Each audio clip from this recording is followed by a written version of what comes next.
নমস্কাৰ বন্ধুসকল, মই হুনমণি কোঁৱৰ।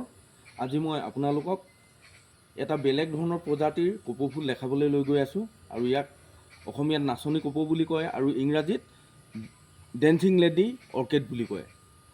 বৰ্তমান চাওক ইমান সুন্দৰকৈ ফুলি আছে, দেখাত খুব ধুনীয়া, এগৰাকী নাচনীয়ে নাচি থকাৰ দৰে। হয়তো সেইটো কাৰণে চাগে ইয়াৰ নাম অসমীয়াত নাচনী কপৌ বুলি কয়।